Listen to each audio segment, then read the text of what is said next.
This is the Spirit and Wellness Show. News and information from a higher perspective. Your host, Harry Wilkinson. Yes, I am your host, Harry Wilkinson, and welcome to the Spirit and Wellness Show. This is the show where we take a look at the week and day's events, current events in the media, and we take a holistic look at them. We look at them from a spiritual or higher perspective. And we've talked a lot about what that means and the difference between spirituality and religion. And last week we got into it a little bit about politics and religion and why those are two concepts that are increasingly linked in a lot of different ways. And I got some really interesting feedback from the last broadcast from some of my listeners who had some comments to make. We were talking about, I was comparing how we are polarized politically today between Democrat and Republican, or liberal and conservative, and that it's very much like religious beliefs, that we are kind of stuck in our belief systems and believing that there's one right way, and my belief is the right way and yours is the wrong way. Believing that there's one right way and that my right way is the right way and yours is obviously the wrong way. Because if your way could be right, then I'd have to be wrong. That sort of thinking that separates us all. And one listener's comment was, isn't that tribalism? And I would say, yes, to a degree it is tribalism. There's a tribalistic element to religion as well. But I would say that the difference is that in tribes, particularly Native American tribes, but in most tribal societies, there is not the belief that one tribe is better or morally superior to the other. Simply that I belong to one tribe and you belong to another, and we compete on that basis. When tribes went to war, it was a different concept from what we in the Western world think about as war. When tribes went to war, they went to war with a sense of total respect and understanding of their competitor, of who they were going to war with. It wasn't about decimation and destroying your enemy. The closest I think that we can come to the viewpoint that tribal societies had towards war is probably in sports competition. The idea that you are rooting for one team or the other, but each team has respect for the other players. They may actually know the other players, and they realize that at one point or another they may be on the other team, or one of the players from the other team may be their teammate next time around. So there's a respect, there's an understanding of that. There's still a desire to achieve, but there isn't the sense of demonization that we have when Western countries go to war. When we go to war with a lot of propaganda that makes us believe that the people we're going to war against are the most evil of all possible creatures on Earth. We are therefore encouraged to completely destroy them in whatever way that we can possibly live with. We're fully convinced of our moral superiority above them. And that's what religion does. Religion brings in the sense of morality to spirituality, making my belief, my religious convictions, morally superior. In other words, I'm a better person because I believe what I believe, and you are a lesser person because you believe what you believe. And that's where we've gone to, I believe, with politics. I mean, that's where we are with Democrats completely believing in their moral superiority above Republicans, and vice versa. Republicans think that liberals are awful people who have no values whatsoever, and liberals have similar views of conservatives. So that's where we've gone to. That's why it's like religion, less like tribes and more like religion. And so I bring that about because, for the next 2 weeks, the biggest stories will be surrounding the political conventions. This coming week is the Republican convention out there in Florida, where they are battening down the hatches, getting ready to protect themselves from an oncoming Hurricane Isaac, as we prepare to batten down the hatches and protect ourselves from the oncoming hurricane known as the onslaught of political convention coverage. And so, take cover, my friends. That's all I can say. All right, but we'll talk about that for a bit. We'll get into some of the, if any, things that seem to strike a tone that is something that we talk about on this show. I'm more than happy to go there. But for now, I wanted to take a look at, still staying somewhat in the political arena for a moment. But before I do that, last week in my segment on Heroes of Consciousness, we were talking about the astronaut and founder of Noetic Sciences, Edgar Mitchell, who was the 6th person to walk on the moon, and just by way of that, the news came out yesterday afternoon that Neil Armstrong, the very first man on the moon, passed away at the age of 82 years old. He had heart surgery, apparently, and he had just passed his 82nd birthday.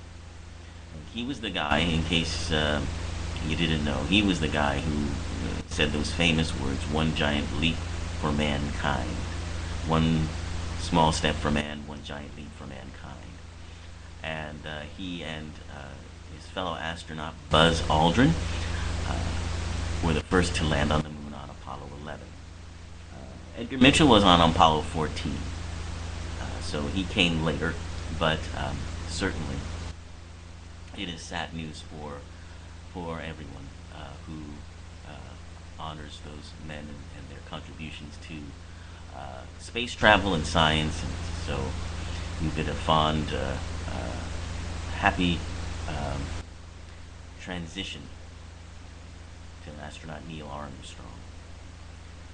And we'll talk more about Edgar Mitchell. I didn't get to go completely into what we wanted to discuss about him and why he is such a hero in consciousness, other than the fact that he has created this Noetic Sciences non-profit organization, which has just done amazing research in the areas of healing, connections, spiritual connections, all of these things, and bringing them together with science, which, more and more is what I believe we need, and that's why I talk about it a lot on this show, that science and spirituality are not opposed to each other. More so, science and religion are akin to each other, and you can't really have one without the other. Each one is playing in the other's backyard, if you would. But we can get into that a little bit later. Here is what we wanted to get into a little bit. I was actually reading a little article from an astrologer who was explaining that two of our planets for the next 3 years, from 2012 to 2015, are at a right angle to each other. Those two planets are Uranus and Pluto. And he was explaining what that means from an astrological point of view. Now, whether or not you believe in astrology, it is one of the oldest sciences, and I do call it a science because before there was astronomy, there was astrology. And I just personally have found that there's a lot of resonance in real astrology and how it affects our lives, and the symbolism that we attribute to planets. I believe can really help in understanding what's going on this planet. So anyway, what this astrologer was saying was that Uranus and Pluto are at right angles to each other. Uranus is the spirit of revolution, of change, of innovation, of unconventional thinking. And Pluto is also a revolutionary planet, but to a different degree, whereas Uranus tends to be a planet of, when we talk about revolution or bohemian kind of change, I guess you can think about it in a 60s sort of counterculture way. Uranus was a very big influence in that whole scene there. Pluto is a planet of transformation and deep transformation. In other words, complete upheaval. Pluto burns away that which no longer serves a purpose, so that what does serve a purpose, or what is to come next, can be built upon that. So Pluto is that planet of deep transformation. And when those two planets are at angles to each other, or are sort of connected to each other, interacting, there's a tension, and there's a communication between those planets that that is more intense than they usually have. So basically, what that has to do with is the ideal of social protest. And these planets have been interacting for a while, and are going to continue to interact off and on, as this article mentions, for the next 3 years. And if you've noticed over the past couple of years, I would go back to, let's go back to 2010. Think about what we've seen. Think about what we've seen. The amazing upheaval and protest in the Middle East, Egypt, Libya, the rise of the Arab Spring, if you will. On the heels of that, we have also had, in our own country and internationally as well, we've had the rise of the Occupy movement, protests about economic disparity that have continued to grow in strength and number, even though the initial protests that were staged with camping out in different spots and locations, and much of that has dissipated, the work still goes on, believe me. And one source for you to find out more about that is actually one of, I think, media's greatest pundits or newscasters, a gentleman by the name of Bill Moyers, who you may know from his PBS work. He has a new show on PBS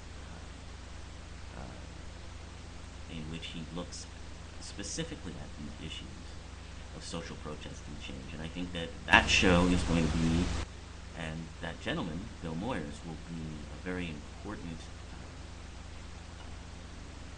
sort of reporter on what is really going on, because there are some very deep changes that are going to go on. We're going to continue to see them. Two I'll bring up. that just happened this week.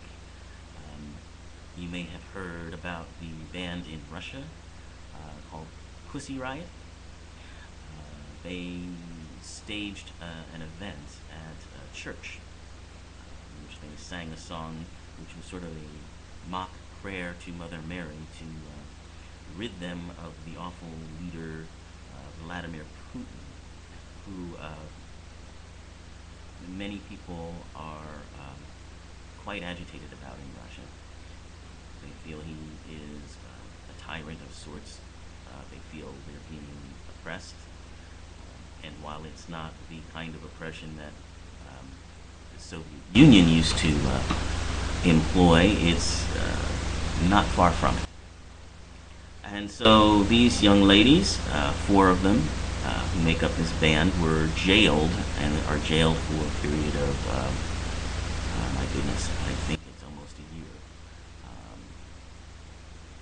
for speaking out against Putin and for, I believe the charge was hooliganism, which in Europe and Eastern European countries, hooliganism is a crime. It just means, for us, it would mean vandalism of some sort, or disturbing the peace. I guess it's akin with those concepts. But there is a huge outcry about this, and the fact that their freedom of expression has been punished to such a degree that many people, popular musicians like the former Beatle, Paul McCartney, and others are coming to their aid. So you're going to hear more about that probably in the coming weeks. And the other aspect to this is Julian Assange, who, as you may have heard, was the founder of WikiLeaks. This is a movement, a group that seeks to make total transparency available to all people about government activities and so forth and so on. And many governments, including our own, are quite up in arms about this.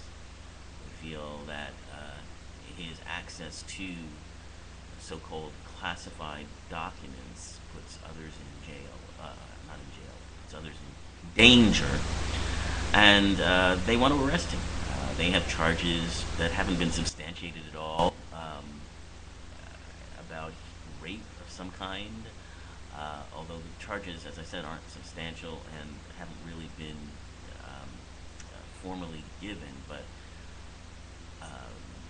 there was a movement afoot to have him extradited to Sweden to stand trial for these charges.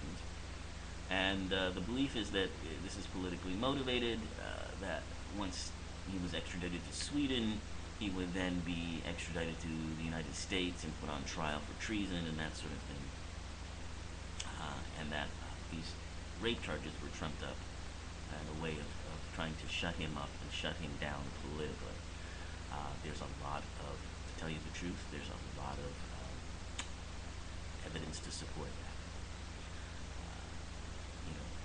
He's a controversial figure, and you may not agree with what he is doing, but in our world today, where we're moving towards, is an era of total transparency. And it is an era where we will have access to everything that goes on, as well we ought to. And so in any case, not to get too further into that arena, but he has been offered and given asylum in South America, and is currently held in the Ecuadorian embassy in Great Britain. And there's been threats that he will be either taken out by the British government, or that the moment he steps out of their building, he will be arrested. So there's that conflict too, and there's a lot of support for him as well. So These are issues of magnitude that we're going to see a lot of in the coming years. So, just wanted to talk about that briefly. Okay, so now let me go back here and take a look at the heroes of consciousness that I wanted to talk about because I don't want to run out of time again. Now, Edgar Mitchell, as I mentioned, was a astronaut on Apollo 14. He walked on the moon, and the changing event in his life from that experience of being in space was an experience that is akin to the Hindu experience called Savikalpa Samadhi. And that is an experience of complete consciousness and oneness with everything that is. The way that he described that experience was that he felt that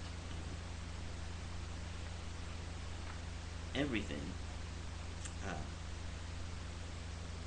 was connected, and that he was connected to everything, as if all the planets and all the people of all time were attached by invisible threads.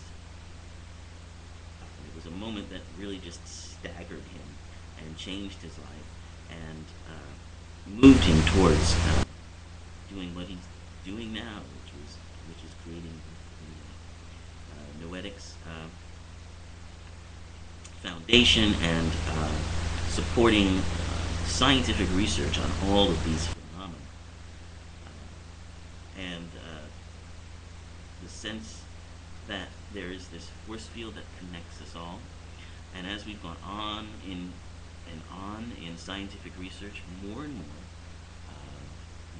physicists and other scientists are finding this to be true, this idea that we are scientifically all connected, that there is actually a field, and it's called the zero sum field, I believe it's called, in which the 0 point field is what it's called in scientific jargon, and that is an actual term or in physics in which basically nothingness connects us all, and nothingness is the very substance of everything that is. So, but we'll get into a lot more of that. We're going to talk about all of the scientists who have contributed to this. That is what our segment on Heroes of Consciousness is about. It's about this revolution in understanding what consciousness actually is. So, now back to Edgar Mitchell. Now, not only did he have this experience, but while he was on his space flight, he had agreed to help out a good friend of his by the name of Dr. Joseph V. Rhine. Now, Rhine was a biologist, and he'd begun to conduct experiments on extrasensory perception in human beings. In other words, the idea that human beings can connect to each other in, beyond space-time, put it that way, in a way that was very controversial, still is controversial. We're talking about psychic ability, being able to read someone's mind from a distance or know what they're doing without physically being there, that sort of thing. And Joseph Rhine is another one of our heroes of consciousness. He began his experiments very early on, in the 1920s and 30s. He was a master of science in botany. He taught plant physiology, and he came to understand there was a communication between plants, and he wanted to see if that extended to human abilities. And so he began his experiments in the spring of 1931, and he created what are known as the Zener, Z-E-N-E-R cards. These are cards that he used in these experiments, in which, and you've probably seen this on television shows. You might remember it. I believe Bill Murray uses it at the beginning of Ghostbusters as a gag. He's supposed to be this charlatan scientist testing beautiful women on their psychic abilities. But these were very legitimate experiments which yielded very legitimate and very interesting results that basically are beyond the idea of chance, that you could show a card to one person and another person who is in another part of the room would be able to know what card was shown the other person. So those are very famous tests that have yielded unarguably successful results that, for whatever reason, still scientists just can't seem to wrap their heads around, traditional scientists. But as I mentioned, James Mitchell was quite interested in his research, so he agreed to do an experiment in space in which he would take these cards, these Zener cards, and while he was traveling to the moon, he randomly copied numbers, each of which would stand for one of the Zener cards: the square, the circle, the cross, the star, and a pair of wavy lines. Those are the famous symbols on those cards. And he would concentrate on them one by one and attempt to transmit those choices to colleagues back home. And he agreed to do that experiment and have those results documented. And this is what he did while he was in space. He transmitted those the cards he was concentrating on. So when he came back home, he found that his experiment had been successful. And this suggested to him, on top of the amazing experience that he'd already had, that there was some kind of communication that logically would seem impossible to explain. And this began his lifelong obsession with human consciousness and its psychic awareness. And it really, motivated him to create the Noetical Sciences non-profit corporation that he still is very much involved in. I explained about that in the last broadcast I did. So if you want to go back and listen to that, you can listen to that, or you can just go to noetics.org and find out what he's been up to. Amazing, amazing research that is scientifically sound, well conceived, and yet somehow traditional scientists still are reluctant to embrace it, simply because it's just not what they're used to. I think when faced with things that are frightening or new or go against everything that you believe in, and here we go back to these strict adherence to these beliefs that we have in our consciousness, when you've been taught to believe a certain way, and all of a sudden that belief starts to change. The idea that something else could be responsible for what is going on, it's difficult for many people to go there. It's difficult for many people to be able to be that flexible about change in their lives. Well, we'll talk more about this next week. Until then,